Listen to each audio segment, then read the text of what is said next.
Il voulait faire quelque chose et a complètement arrêté de boire pendant 1 an. Ensuite, son analyse de sperme s'est améliorée de près de 100%.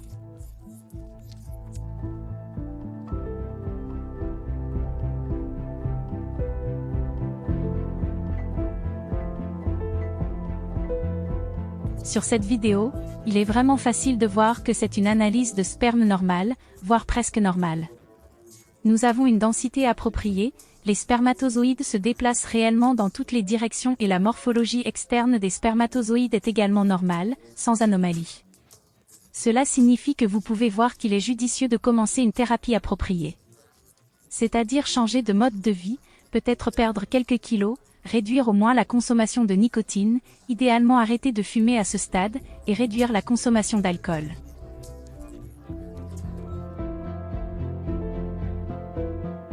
Dans de nombreux cas, le sujet n'est pas correctement expliqué. Il est également extrêmement important que lorsque vous vous rendez dans un centre de reproduction assistée, vous receviez des explications de la part des médecins et des biologistes sur la manière de collecter le sperme. Combien de temps il est conseillé d'attendre avant cela? Jusqu'à présent, les gens pensent qu'il faut s'abstenir aussi longtemps que possible des éjaculations, puis obtenir la meilleure analyse de sperme possible. C'est incorrect. Cela signifie que vous savez que la période d'abstinence, c'est-à-dire l'absence de rapport sexuel pendant 2 à 3 jours, est optimale.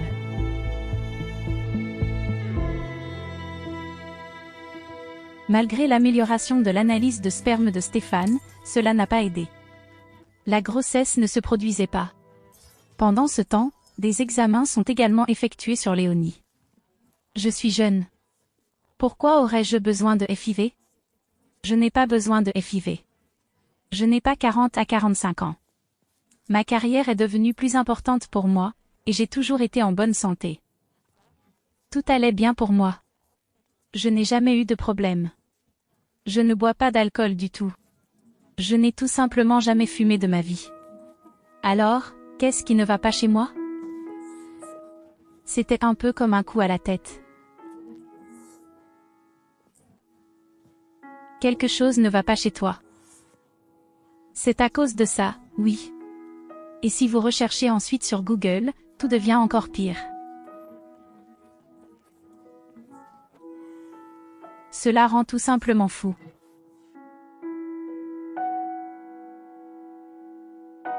Le désir non réalisé d'avoir des enfants fait mal. Beaucoup de personnes dans mon entourage ne réalisent pas ce que cela signifie d'alterner constamment espoir et déception et à quel point cela peut être psychologiquement stressant. Ce fort désir d'avoir un enfant, je pense que tant que vous ne vous retrouvez pas dans une telle situation, vous ne pouvez pas le comprendre. Ce processus. Tout autour de moi, les gens étaient enceintes, mais pas moi. Je ne pouvais pas voir de poussettes ni de femmes enceintes. J'avais toujours ce sentiment, pourquoi eux et pas nous? Cela vous rend solitaire et vous fait vous sentir perdu, seul. Je ne peux pas participer à de telles conversations. Où différentes personnes dans mon cercle familial commencent à parler lorsque vous aurez déjà un enfant, parce que vous êtes déjà marié. Quand les questions continuent à surgir. Tout le monde, eh bien oui, il est temps, tu n'es plus si jeune. Et souvent, vous ne savez même pas comment réagir, oui. Je sens que je peux simplement sortir et dire, oui, nous voulons avoir des enfants, s'il vous plaît, croyez-moi, mais ne regardez pas mon ventre à chaque fois, s'il vous plaît, arrêtez de me demander pourquoi je ne bois pas d'alcool. Si les gens comprenaient cela, ce serait tellement bien. Alors nous aurions beaucoup moins de pression morale. Les questions apportent des conseils, beaucoup de conseils. Par exemple, voilà, oui, il faut lâcher prise, parce que je connais un couple qui a arrêté de vouloir avoir des enfants et soudain, elle est tombée enceinte. Détendez-vous, alors ça arrivera sûrement.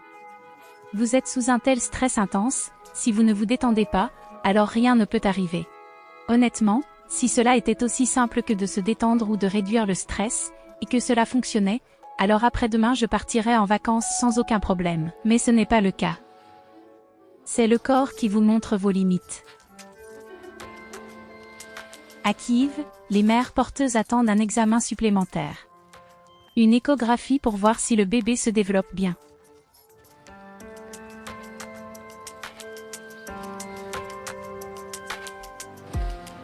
Alona a déjà un fils de 12 ans. Maintenant, elle est enceinte de 6 mois.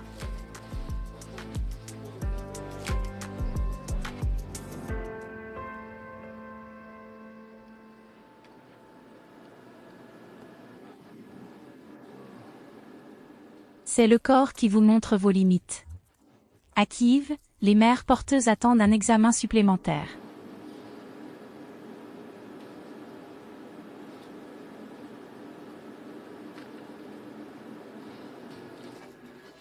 Une échographie pour voir si le bébé se développe bien. Alona a déjà un fils de 12 ans. Maintenant, elle est enceinte de 6 mois.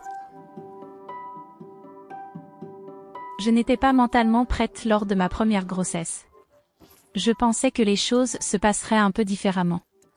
Lors des grossesses suivantes, j'ai eu des contacts avec les parents d'intention.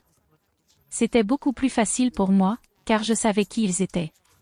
Cette femme de 36 ans a déjà porté des enfants pour des parents en Espagne, aux États-Unis et en Italie.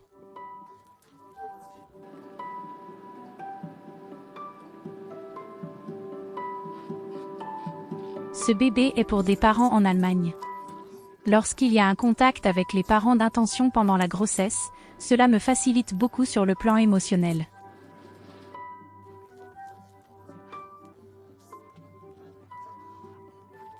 Même si je sais que ce n'est pas mon enfant. Mais sans ce contact, j'ai peur de confier l'enfant à des personnes inconnues pour moi, car je ne sais pas comment l'enfant se sentira, où il sera. C'est simplement ma plus grande préoccupation.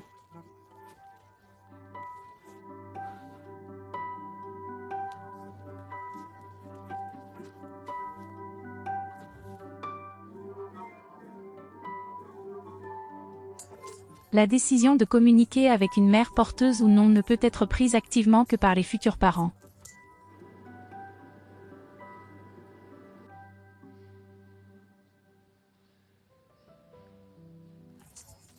L'exigence pour être une mère porteuse dans la clinique est que les femmes aient déjà leur propre enfant, afin qu'elles sachent à quoi s'attendre en termes de grossesse et d'accouchement.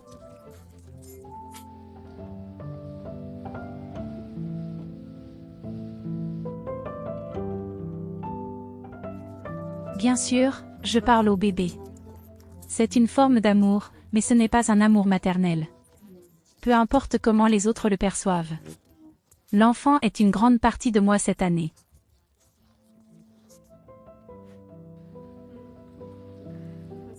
Et bien sûr, il y a toujours des sentiments. Les futurs parents paient entre 40 000 et 65 000 € pour leur enfant. La majeure partie de cette somme va à la clinique.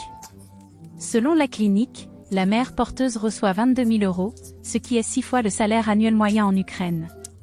Cependant, le montant total n'est versé que si un enfant en bonne santé naît. Que puis-je dire? Depuis le début de la guerre, j'ai perdu mon emploi et je dois subvenir aux besoins de ma famille. Peut-être que sans la guerre, je serais venue à la clinique un peu plus tard en tant que mère porteuse. Mais cela n'affecte en rien ma grossesse.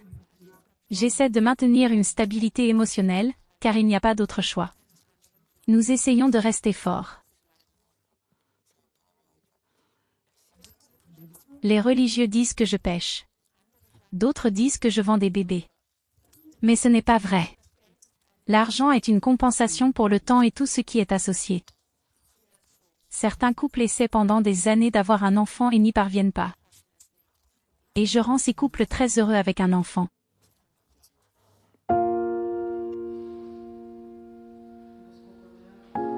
Trouver des parents d'intention pour une entrevue n'a pas été facile.